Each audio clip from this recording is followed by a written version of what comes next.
Joining me now is the General Secretary of the Socialist Party, Peter Taaffe, who you saw in Michael Crick's report earlier.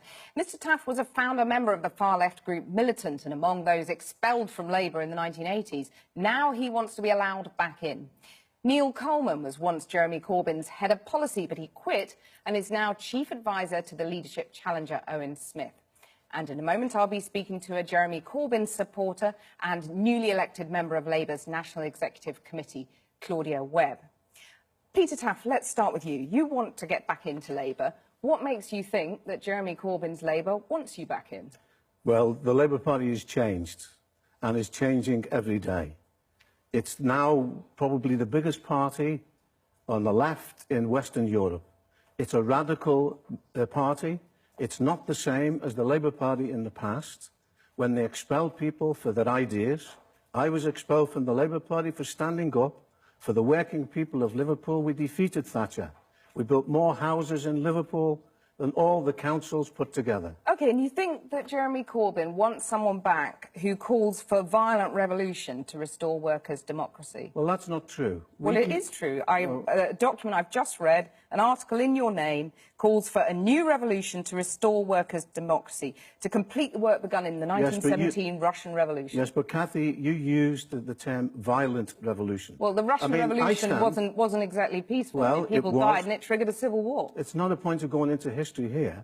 Well, when I talk about revolution, I talk about a mass movement of working people to take power and to take the resources of society into their hands. Bernie Sanders in the US spoke about the need for a political revolution.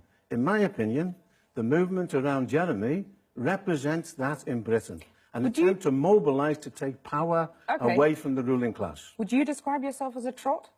Well, a trot is used today as a term of abuse to stop people from thinking about the ideas Would you proudly describe yourself I as would a say I adhere to many of the ideas and the methods of Leon Trotsky. But we don't live in the past. We don't live in Russia. We live in Britain. We stand for a policy that addresses the issues of ordinary working people today. Right.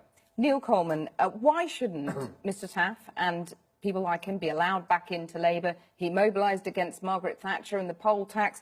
You know, the Fabians and the cooperative group are affiliated groups within Labour. Why not more of the leftist, Trotskyist groups? Well, I think before Peter can get back into Labour, he's at least going to have to explain whether he's going to dissolve the separate party that he's currently the General Secretary of, a party which is publicly calling for a split in Labour, which suggests he isn't terribly well disposed towards us. Would you be happy with affiliate status? Yes, we would. You've made a very good point. The same as the Co-op Party is affiliated to Labour.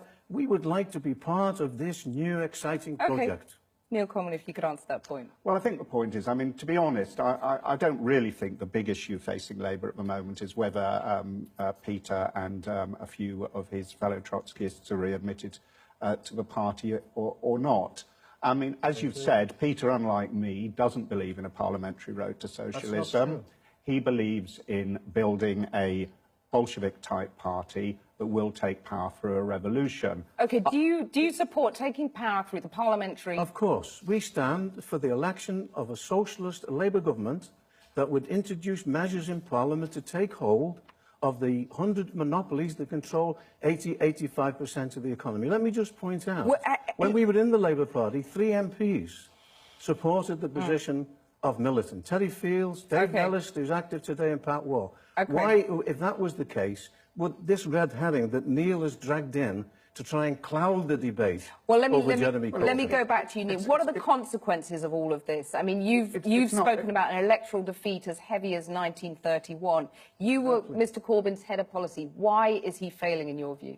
Well, I think the problems that we face is that at the moment, the party does look to most people in the country to be weak, divided and chaotic. And I'm afraid a lot of that is down to Jeremy's leadership. And parties that look weak, divided and chaotic lose elections. They lose them badly. And we probably face an election next year.